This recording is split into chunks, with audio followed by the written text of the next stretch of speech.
Mr. Aditya Mittal, MD and CEO of ArcelorMittal, also sit right beside me. And of course, our Anil, MD and CEO of Greenco, subsidiary of GIC Singapore. Lovely to have you also with us. And Ms. Florence, Executive Vice President, Dassault Systems. And of course, Mr. Richard Threlfall, Global Head of KPFG Impact. And ladies and gentlemen, it's wonderful to share this dais on this platform of transition into decarbonized economy. I'll just make the opening remarks and then I'll have the rest of them take lead and speak on this subject. The most important part in this particular subject is today getting into this decarbonized mechanism is the need of the hour. If we do not support this endeavor, then God knows in future what will happen. In fact, the ESG compliance, the environmental, the social, and the governance, the ESG compliance today also speaks of this. It is becoming more and more imperative. More and more our responsibility, more and more of our responsibility to achieve this goal. In this concept, what Andhra Pradesh AP is trying to showcase is probably going to be the torchbearer, Andhra Pradesh could actually be the torchbearer showcasing this concept. Just before I had come here to Davos, a couple of days before that, I had gone there, I had gone to a particular project in Kurnool, 5,230 megawatt of integrated pump storage renewable project. You have, in one single location, you have 1650 megawatt of pump storage capacity, which is actually a battery. 1650 megawatt of battery. And then to support that battery, you have 3000 megawatt of solar project, which is coming up right beside. And then you also have another 900 megawatt of wind power, also to support this battery. 5,230 megawatt in total. And, this is the kind of the scale at which things are being thought after itself speaks volumes about the direction in which we're heading. What it does is, you build a dam, and the quantum of water which is utilized is on just 1 TMC. Just 1 TMC of water is used to drop the water, to generate power during the peak hours, and to lift the water back into the reservoir during the non-peak hours using the solar and the wind power capacities. That's a simple concept. And at the end of it, you would have a 1650 megawatt of firm power. That's power that could be given 24 hours, all through the day. And And then the most important aspect is it's economical, it's sustainable, it's feasible. To generate the power from solar and wind, and then during the non-peak hours using this power to pump the water back. As simple a concept as this. What Andhra Pradesh has is, it's got a capacity to build these pump storage capacities to the extent of 33,000 megawatt. We're just talking about 1650 megawatt of pump storage that I had just laid the foundation stone a couple of days before I had come here. And now we're talking about a potential in Andhra Pradesh, which is 33,000 megawatt available for the whole of the globe to come over and probably participate. This is the concept. And just imagine what things can be done. You can the conventional industry can convert into green industry. And just not that alone. You can talk about using this power to create hydrogen, to create ammonia, NH3, hydrogen, desalinate, get to the coast, desalinate the water, electrolysis, and from water you generate hydrogen. All this in the days to come, in the years to come, would become reality. And Andhra Pradesh is there, right there, welcoming you to become part of this grand endeavor. I think I'll just pass on the mic for the panelists to take over, and probably they would throw more light, better light, hopefully.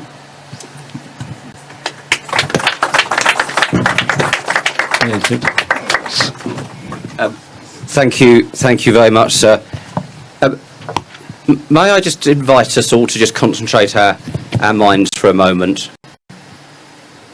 In 7 years, 1 month and 28 days from today, what happens? What is predicted to happen in 7 years, 1 month, 28 days from today? I shall tell you, on the current trajectory of the world's carbon emissions, that is the point at which the world is predicted to cross the 1.5 degrees threshold of global warming over pre-industrial levels. And amongst the effects of that include 1.7 billion of the world's populations being exposed to the sort of extreme heat temperatures that India has suffered over the last month. And it also is the starting point of the world losing control of the ability to manage climate change. So we don't have much time, and I really welcome the fact that we have this panel discussion to talk about what we are collectively able to do and what in particular can be done in the state of Andhra Pradesh, but also to tie it in, as you've said, sir, to the opportunity for jobs, the opportunity to build a green economy.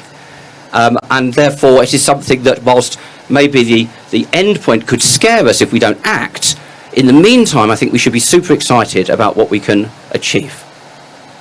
So if I can now move into the panel discussion, what I'm hoping to do, time may prohibit it, but what I'm hoping to do is that we can have a discussion about the decarbonisation policy journey of India generally, and take that back to the state. I might start with your good self, Avatar, to kick us off on that. I want to get in specifically into the topic of green hydrogen, where I know a number of the members of the panel have something to contribute as one of the leading technology opportunities in the space. And I'd quite like to round it up by talking about the policy environment that can be afforded, whether that's at a federal or a state level, in order to crowd in the investment that will really power that transition and that green jobs economy. So that's the plan. We'll see if we stick to it, and if there's any time at all, we'll come to some questions in the audience too. So Avatar, if I may start with you, Avatar. Prime Minister Modi has talked about this plan to reduce by 1 billion tonnes the carbon emissions from India by 2030. Now, I don't know what percentage that represents, but it's a huge chunk of what the world needs to do. And can you just paint for us a picture, if you may, about the sort of the totality of India's commitment to decarbonisation and the key levers that the Indian government is trying to pull to accelerate that journey? So, India is not responsible for the carbonization in the world. India's per capita consumption has been extremely low. But India will have to be the only country in the world, and probably the first country in the world, to industrialize without carbonization. Our perspective is that this is not a challenge, this is a massive opportunity. And the challenge is that India is producing renewables at about 2.7 cents per kilowatt hour. That is about roughly 1 rupee 99 paisa per kilowatt hour.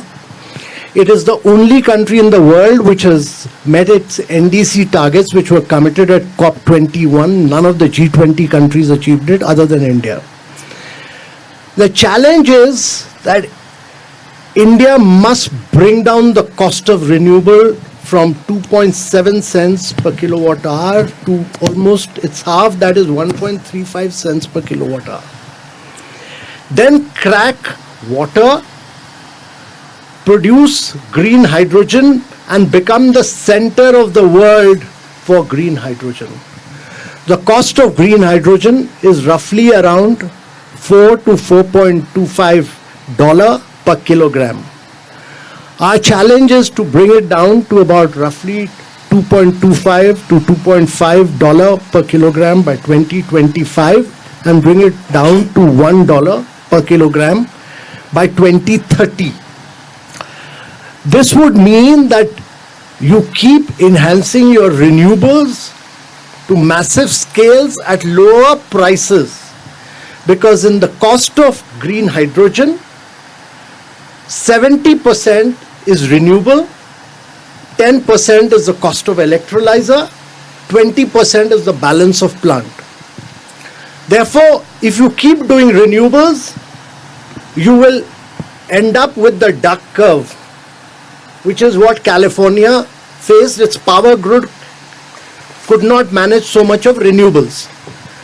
So you have to do 24/7 green power. And the best methodology for that is that what the Honorable Chief Minister in his very dynamic fashion said, that you have wind, you have solar, you have pump storage, and then use that to crack and produce green hydrogen, which will be the cheapest form of green hydrogen. Now what Andhra has done, 1650 megawatt of pump storage with solar and wind is the biggest of its kind in the world. And if Andhra is able to do this to 23,000 megawatt, that means that India will become the center of decarbonization in the world. And that is what Andhra holds a model for the rest of the world in terms of decarbonizing your economy.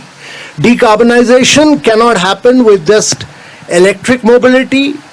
It cannot happen unless and until we understand that electricity is just 18% of energy.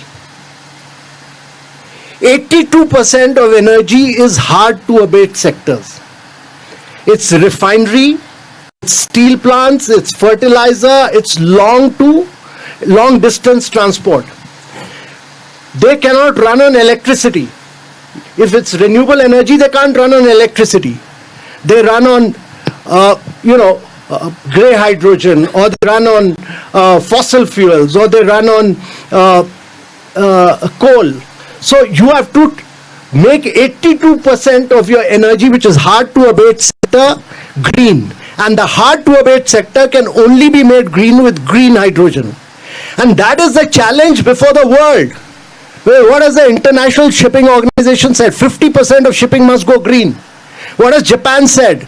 I'm going to be the biggest importer of ammonia. What has Europe said? That we'll put border taxes by 2026. So whether we like it or not, fertilizer will have to go the ammonia route. Steel will have to go the green route. Shipping will have to go the green route. What is the answer to that in the world? That's green hydrogen. And that is where Andhra has taken the leadership under the leadership of the Honorable Chief Minister. And that is what a lesson for the rest of the Indian states and for the rest of the world. And that is how you decarbonize your economy and decarbonize the world.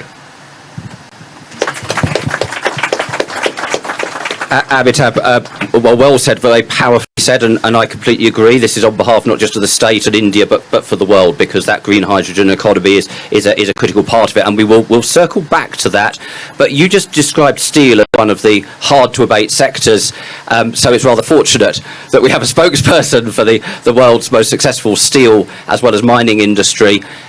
Aditya, can I understand, first of all, do you want to just give us what's the pathway that specifically ArcelorMittal is taking in terms of decarbonisation? And you must be running lots and lots of different initiatives. Maybe you can tease out the one or two that you think are the most promising in terms of driving that transition.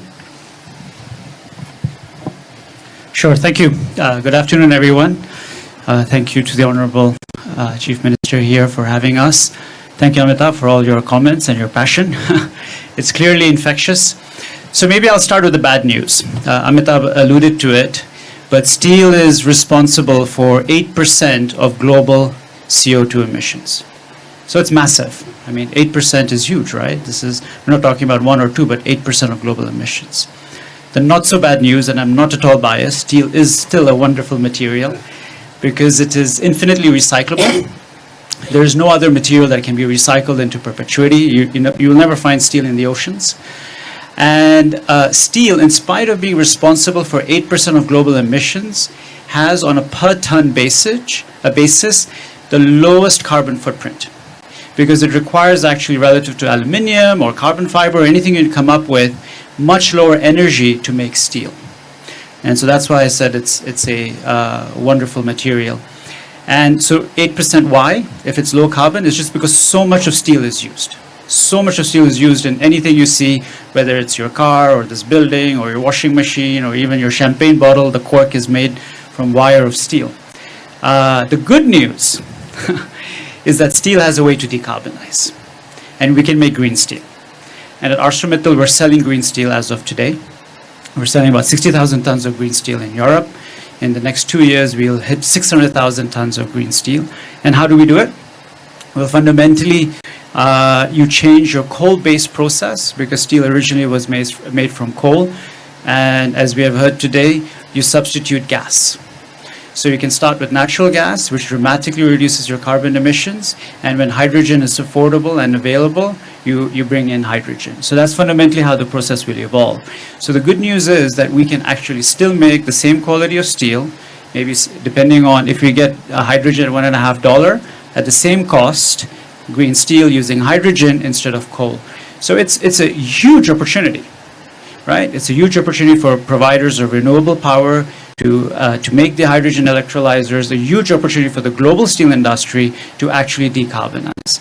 At ArcelorMittal, we plan to lead the way, primarily because we have a global footprint. We are very keen on R&D. We spend about $300 million a year on R&D. So we have $3 billion of IP in the last 10 years sitting in our business, which we can deploy to improve process and product. Over the next 10 years, we plan to reduce our global carbon emissions by 25%. Through an investment of $10 billion.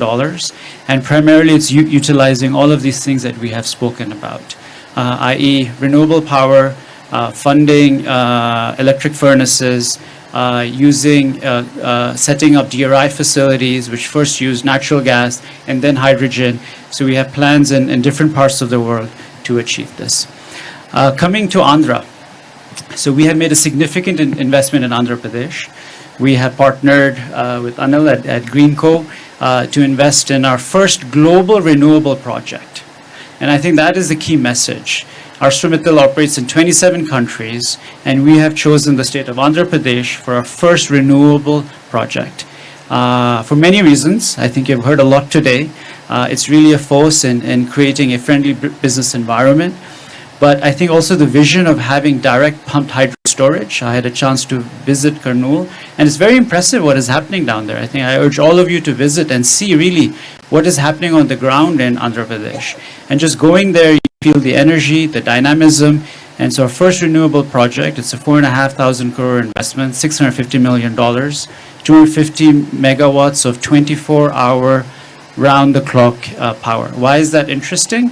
It reduces carbon emissions in our facility in India by 1.5 million tons. What is 1.5 million tons?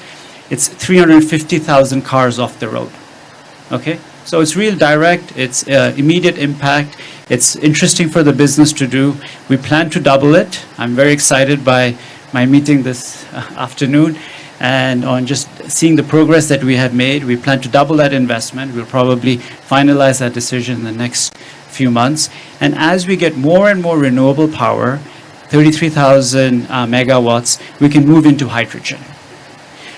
Because if the power is low cost, the hydrogen becomes low cost, it's cost effective for the steel industry to utilize. And the demand is significant. So I think we're all off to a good start. I think there are tremendous ingredients available in Andhra, the whole ecosystem in India, and we can really lead the way in terms of decarbonizing not only the Indian steel business, but also use some of that knowledge, maybe export some of the hydrogen to other parts of the world.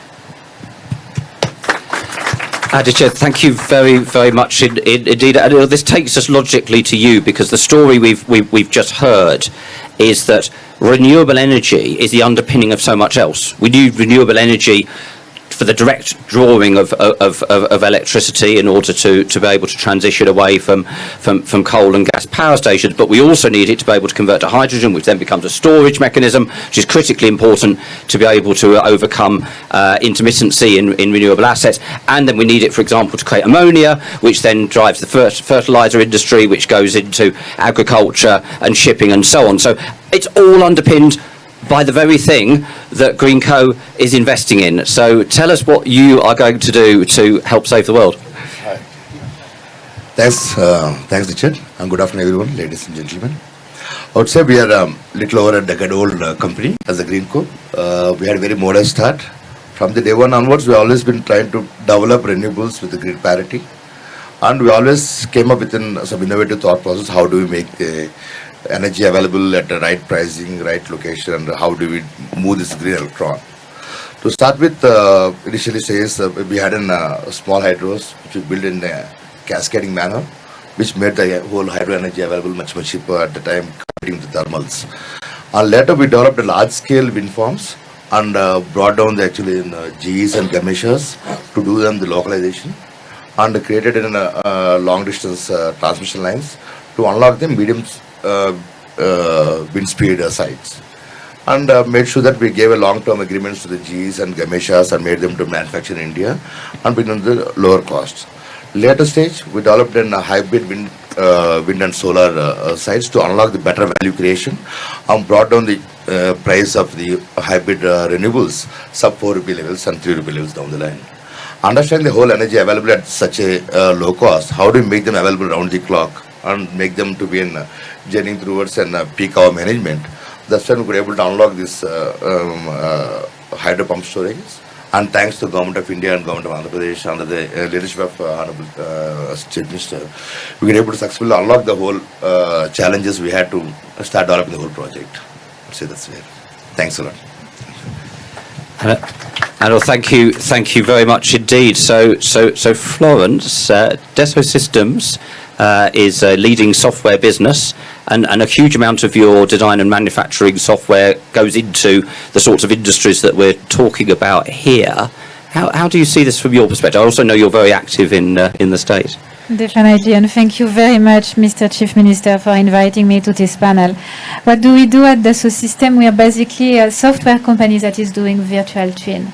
And why are virtual twin interesting for sustainability, because if you have the virtual twin of a product, be it a car, be it a plane, be it a bridge, then you can design everything for sustainability. You can test in the virtual world different materials, different processes, and you can choose the most sustainable to implement the most sustainable option.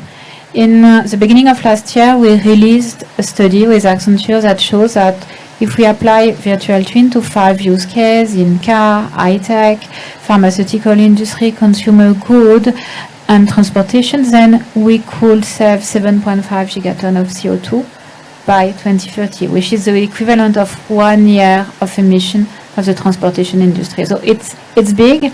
And why is it big? Because basically 80% of the impact of a product is decided at the design phase. So if you optimize at the design phase for sustainability, you can totally change the game. So that's what we are doing with our Indian partners in India, and we are very lucky to be working in Andhra Pradesh, and it's very efficient. We've seen amazing projects here on electric vehicles, two wheels or 4 wheels electric vehicle, but also example in consumer good, in packaging companies, and we think it's a massive disruption when it comes to make the world and the industry more sustainable. Thank you very much, Florence. So we actually have plenty of time. So I'd like to cycle back and come back to a few of the points that have been made in the opening comments, and we may well have some time for some questions. So if you have a burning question and you want to in a few minutes wave very, very clearly at me, we will try and bring you in. Aditya, I want to come back to something that you referenced to the fact that obviously ArcelorMittal is operating across a number of different jurisdictions, and then you referenced specifically why the attractions of investing in the state of Andhra Pradesh. Just from your experience across different jurisdictions, what are the things that you're looking for in terms of policy support that makes the difference between somewhere being really attractive to invest in versus somewhere else that you might not prioritise in the same way? Sure. Richard, let me talk about the steel business, because the renewable business has different policy imperatives, right? For renewable, first of all, you need ease of business, you need land acquisition, and the most important is obviously good wind and good sun, right? Which Andhra has, all of those, ease of doing business, land availability, pump storage. For steel, it's a different it's different dynamics. For the steel industry, I think the most important is to have a level playing field. Okay, so we want to compete with other steel companies which have the same imperative to decarbonize, because fundamentally, as you decarbonize, your cost is going to rise. And how are we going to be successful in places like Europe, where they keep on adding carbon taxes if there is no carbon border adjustment? Because then what is going to happen is steel companies will not decarbonize and export their steel into Europe, and we will not be helping the environment because steel companies in Europe will shut down. So I think that's the first thing. So if India decides to put a carbon tax or create certain incentives to decarbonize, it should be done in a way that is level for all competition. The other option, if you don't create a level playing field, is to stimulate green demand, green steel demand, right? And there are many ways of doing that, through regulatory support. So does automotive need 25% of all their steel? Should it be green? When governments put out bids for infrastructure, is there a mandate that it needs to be made through green steel? So you need market forces to create the demand, because as you heard from me, we have to spend $10 billion, and steel is capital intensive, steel is highly cyclical, steel is not the most profitable business in the world. Without a level playing field, without creating either regulatory support or market forces for demand, it is not obvious for the steel industry to decarbonize. I mean, these technologies are there, but it's not like these technologies were invested last year. They were there 10 years ago, 20 years ago. But fundamentally, moving away from coal to gas or to hydrogen is more expensive. And so what are the incentives or the policy framework to make that feasible? We believe that governments are acting in that direction. So we see strong policy support. And so if you look at our $10 billion investment, we have already announced $6.5 billion, excluding the renewable in Andhra. And that's really in Spain, in France, in Belgium, in Europe, Germany as well, and in Canada. We are very impressed with what the Canadian government is doing. And so those are the first 4 jurisdictions in which we have started our decarbonizing journey. That's super, thank you. Thank you very much. And I spend a huge amount of my time in the company of infrastructure investors, and indeed in a conversation only last week, which was specifically around the hydrogen economy. The infrastructure investors were saying the challenges here are we don't have a whole market for it yet. So it's isolated investments in different companies and countries, and they're worried about the technology risk still. So the sorts of underpinnings that you're talking about, I think, are really critical. Amitabh, if I can come back to you, I mean, you've had a distinguished career in the Indian civil service. You probably know better than almost anybody how to incentivise things in an economy. What's your reflection on what are those real levers that are going to accelerate and support the sorts of investments that Aditya's talking about?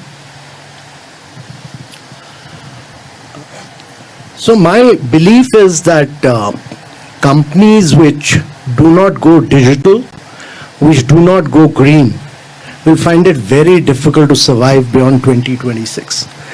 And actually, if you look at the trend in the last 2-3 years, only companies which have gone digital and gone green, they have attracted valuation, they have attracted investments. So if you don't want to go bust, then the only way is to go green and go digital. And actually, it's remarkable. I mean, I have known ArcelorMittal. I know Aditya's dad, who's one of the most dynamic entrepreneurs in the world. And his son is equally, he's even more progressive to think about green growth. And he laid out his vision for this. And I've known Anil for some time recently. He's like a cowboy in the world of energy. He's a disruptor. He's a disruptor, and he is actually, he's the kind of disruption he's bringing in and the kind of size and scale he's bringing in is unparalleled. And it's all being done under a very dynamic chief minister. And the chief minister is providing that vision of doing this, of solar, wind, pump storage, all in the state of Andhra Pradesh. Because Andhra is one state which has the ability to do renewables, it has the ability to do wind, it has the ability to do pump storage, which no other state has. So you can be the center of the world today. And what the government of India is doing is to create the right policy framework. It's come out with a policy framework where it's laid down the same policy incentives for green hydrogen as it has for renewable, that when you transmit power, there'll be no wheeling charges, etc. A whole range of policy measures have been announced. The hydrogen mission is being announced, and we are very clear that by bringing in size and scale, we'll bring down the cost of green hydrogen. This is an opportunity not merely for Andhra, it's an opportunity for India. Quite often, we do small things and we don't do the transition phase is very time-taking. And therefore, we lose this opportunity to be a global champion. It's important to understand that India is climatically blessed and Andhra is climatically blessed. And because it is blessed, the competition for that, there's no competition even from China as climatic conditions are concerned. China is not your competitor. The size and scale is only India. The only other competition in climatic condition comes from Middle East. Now Middle East is already flushed with oil and gas, and therefore India has the climatic condition. It is blessed. It has the wind power. It has the renewable power. It is possible for it to make itself the least cost producer by doing size and scale. That is important. Bring in size and scale. Once you've done that, and that is what this partnership is all about. To do 1650 megawatt of pump storage is actually a lesson for everybody else at Davos. What you're talking about here is a lesson for everybody else at the Congress Center. That this is about a new world of tomorrow. This is about new technology of tomorrow. This is about transforming the world of tomorrow. Here, it's not we don't have time for incremental. This has to be completely transformational change. And the handshake that you've described between companies that have the innovation and the drive, but backed up by the support of public policies, I think is hugely powerful. And I'm going to hand it back to you. You've been talking about green molecules. And I'm just, you might want to just tease that out for the audience, but also I know that you're investing in the largest possible collection of solar and wind and pump storage, and it will be backed up by.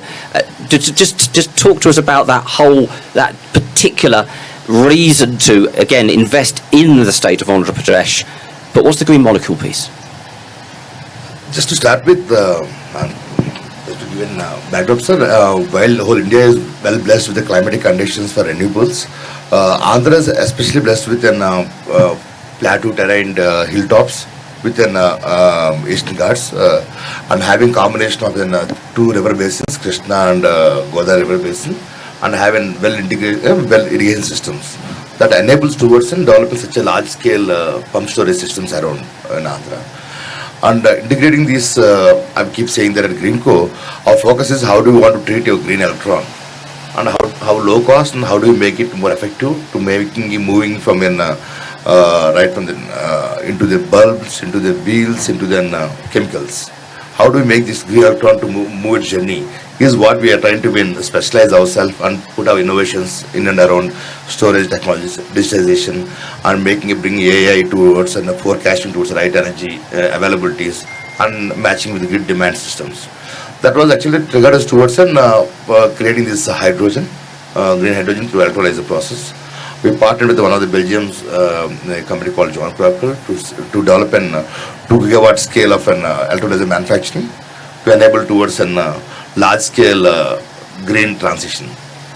Yet our first project is going to be in million tons of ammonia production per annum, which we're hoping that by 2025 we're able to bring that industrial scale of ammonia production levels, along with supporting various other industries to make them green, but trying to bring in multi-million tons of ammonia per annum capacities to export to the world. That's what I think.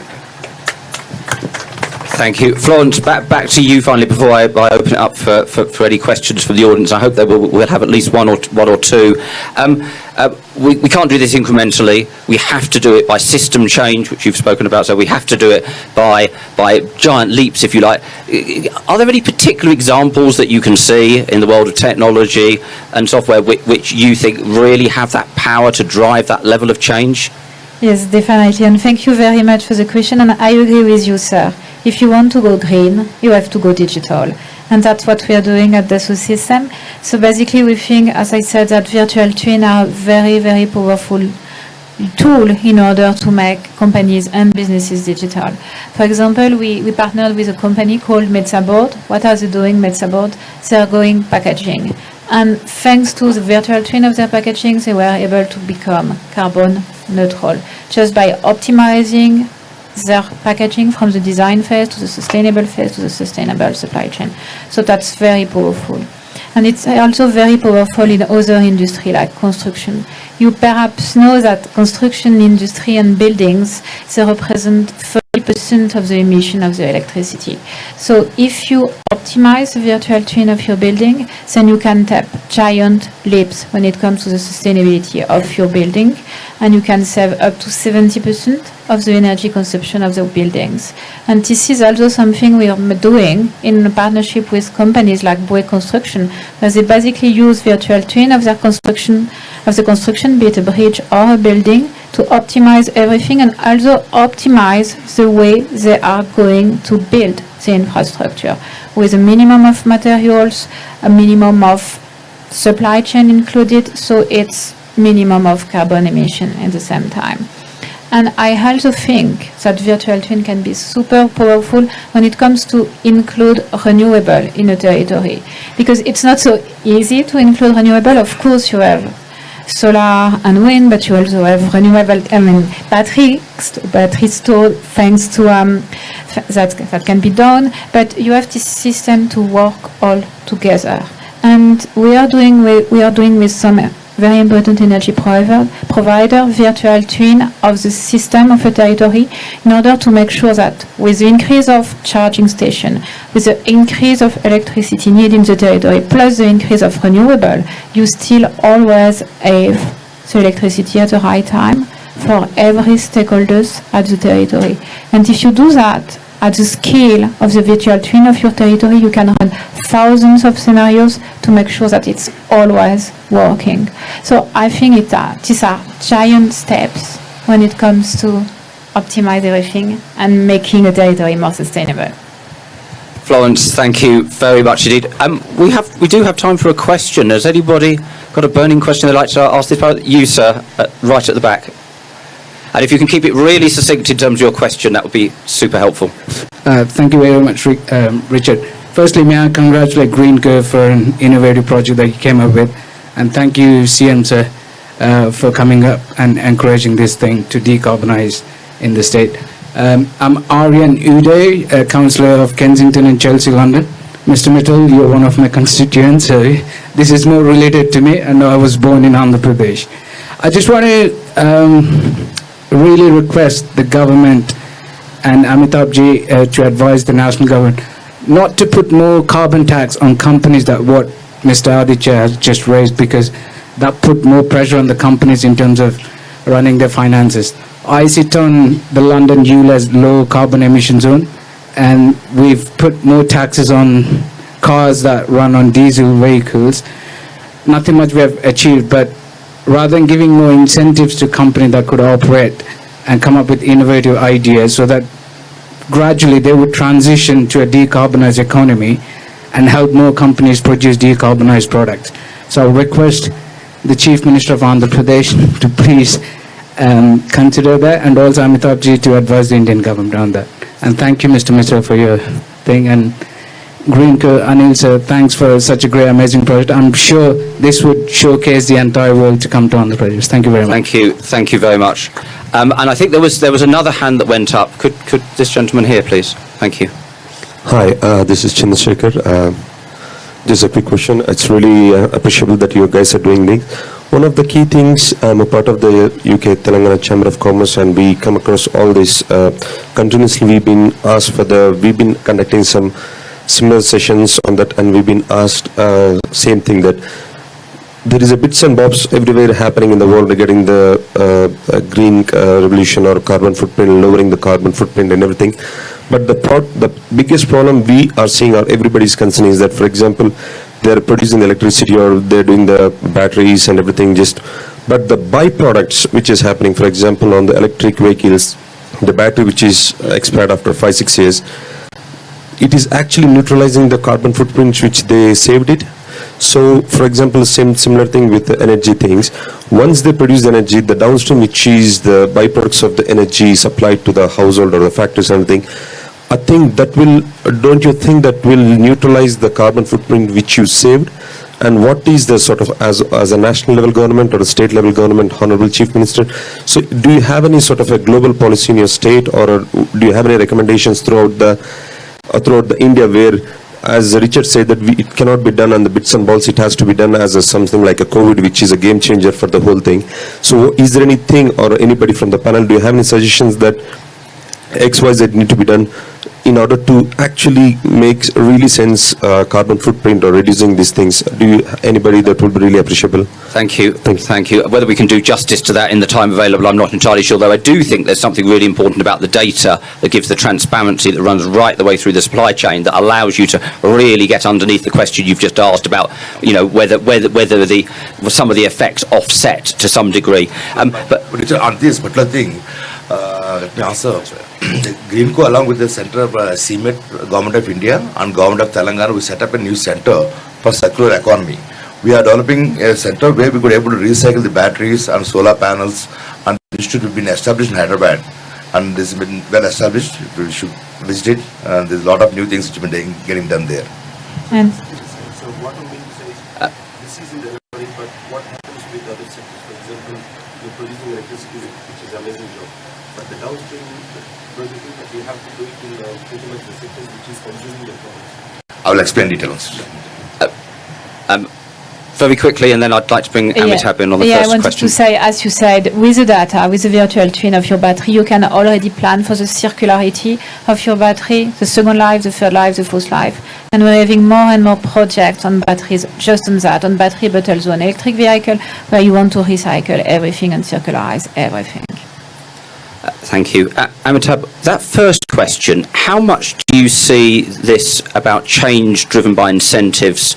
How much is there going to be nonetheless a need for a regulatory push that might involve, for example, higher carbon taxes? Where do you see that balance? So first of all, I'm a strong believer that these long-term goals of 2050, etc., are ploys by the Western countries to shift the goalpost on an annual basis. They have never achieved their short-term goals. And you can look at the history from COP1 to COP27. None of the Western countries have ever achieved their goal which they have committed to. And I can assure you right now that they will not achieve the goal that they committed for 2050 either. Because achieving that goal really means what the Prime Minister said, changing lifestyles. It's about lifestyle for environment, he calls it, and that is individual behaviors have to change. Individual behavior means that your lifestyle of consumerism has to change. You go to New York, you will find nobody sitting in a building all night, the lights are on. Whole night the lights are on, water taps are on. So consumerism, unless you don't change that, climate change will not alter. So every individual has to change his lifestyle. That's number one, to my mind. And secondly, unless we don't build in a very strong circular economy framework, and that would really mean that we don't start mandating, but we start building circular economy from the point of design and R&D. At the point of design, that everything must be an input into some other thing, or there has to be an extended producer's responsibility for that circular economy to succeed. Not as a mandate, because then you will tamper with ease of doing business, you will impact businesses. But the businesses themselves, as according to the design framework, and that has to be embedded in the design, has to be built in. And circular economy really is the answer to what he's saying. Thank you very much. Honourable Chief Minister, if we could come back to you for any closing thoughts before we pass some gifts to our panel members, that would be lovely.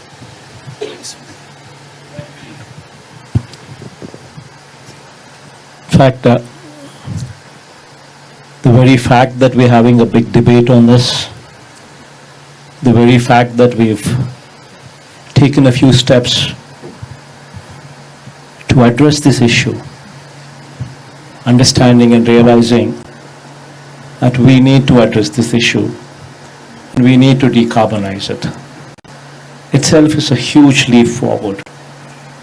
Going forward, what Andhra Pradesh is offering and what Andhra Pradesh is doing is setting a trend.